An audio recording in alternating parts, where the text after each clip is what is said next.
이제 박근혜 정부 들어서면서 창조 경제 예. 계속 곳곳에 창조 경제입니다. 예. 근데 창조 경제의 개념에 대해서는 뭐다라고 확 떠오르지는 않거든요. 그래서 창조 경제가 과연 무엇이며 이 창조 경제를 통한 시너지 효과를 어떻게 해야 많이 낼 수 있고 또 창조 경제가 어떤 방향으로 가야 된다. 저는 이렇게 정의를 합니다. 저는 뭐 가장 쉬운 정의라고 하는데 세 가지 파트인데요.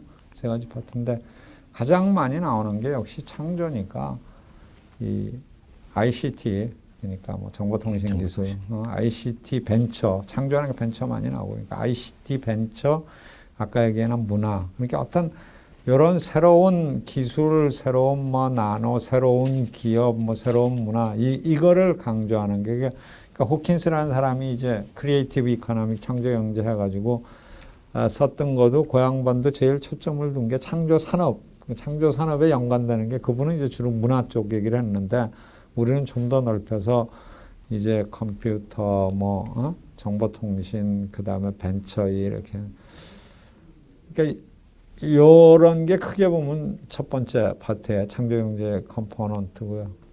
두 번째는 더 중요한 거는 우리가 강점을 가지고 있는 이 주력 업종들, 자동차, 철강, 뭐 조선 이런 데에다가 이제 새로운 신기술을 융합시키는 거 이게 뭐 중요한 창조경제 항목이고 그러니까 요새 자동차 산업을 옛날 같으면 자동차 산업은 기계권데 대표적인 기계권인데 네. 기계공업이라고 하질 않고 전자공업이라고 이렇게 하는 사람 컴퓨터공업이라고 하는 사람들이 많아요. 자동차가 이제 새로운 부가가치는 전부 다 그냥 전자시설 뭐 이런 가공시설 이런 거니까 섬유도 마찬가지예요. 섬유가 옷 만드는 산업이 아니라 한국의 섬유 산업은 이제 산업에서 쓰이는 특수 소재 섬유 소재 그래가지고 뭐 하는 연결하고 선 만드는 그러니까 그런 식으로 전통적인 주력 업종에다가 신기술을 융합해서 고부가치를 높이는 파트가 이제 두 번째 파트고요. 그거보다 더 중요한 것은 저는 세 번째. 그래서 그게 이제 생태계라고도 볼 수 있고 사회 전반의 시스템이라고 볼 수 있고 사람들의 또 시스템의 이 운영하는 방식을 고치는 거. 그거야말로 창조경제. 그걸 이제 박 대통령이 이제 패러다임 시프트라고 얘기했는데 저는 그냥 그걸 소프트웨어라고 부릅니다. 그러니까 사실 창조경제란 말 나오기 한참 전에서부터 OECD에 제가 1997년에 OECD에 우리나라가 가입하고 나서 바로 이제 OECD에 가보니까 그때도 뭐 OECD에 가입하면 부자냐 아니냐 그런 얘기하는 줄 알았는데 OECD의 헌장에 뭐라고 돼 있느냐면은 시장경제, 민주주의, 인권 존중 이 세 개 원칙을 지키는 나라가 OECD라고 그러더라고요. 그래서 그때 가만 생각해 보니까 한국이 시장경제, 민주주의를 제대로 하고 있는 게 아니거든요. 그러죠. 아닙니다. 근데 그때서부터 지금 십몇 년이 흘렀는데 그럼 지금 과연 한국이 그거를 제대로 하고 있느냐? 자신이 없어요.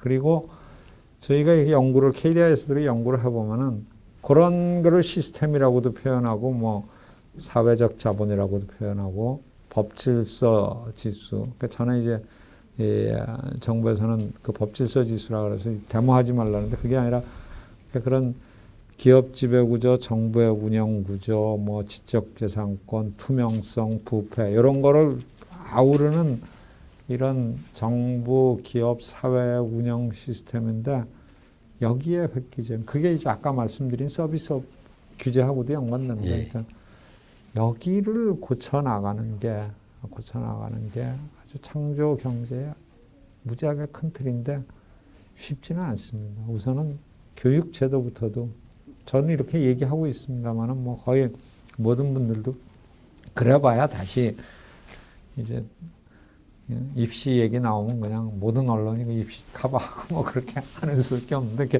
교육 제도서부터 창의적인 인재로 고쳐 나가야 되고 그리고 시스템에서 정부도 이렇게 감막이 뭐 이렇게 하고 뭐 정말 미래 창조 갖고의 MOU를 맺었다는 데 그거 한번 가만 생각해 보면은 정말 그 미래부 장관님한테 안 됐지만 그것도 서글픈 얘기거든요. 그 MOU를 다른 부처랑 맺어야 될 정도의 이런 정부 조직이 선진국이 어떻게 이게 그걸 안 하더라도 정말로 이게 융합형 일하는 시스템이 되고 이 지역 기업 지배 구조 나오는 것도 마찬가지로 정말로 투명하게 이렇게 할 수 있는 그런 시스템. 그래서 그걸 우리가 생태계라고 표현하는데 그거를 고쳐 나가면 그러니까 우리랑 선진국을 뭐 어느 나라를 찍어서는 안 됐지만 이렇게 뭐 미국이나 이런 데 비교해 보면은 왜 미국이 일본하고 봐가지고 그렇게 오랫동안 선진국이었는데도 이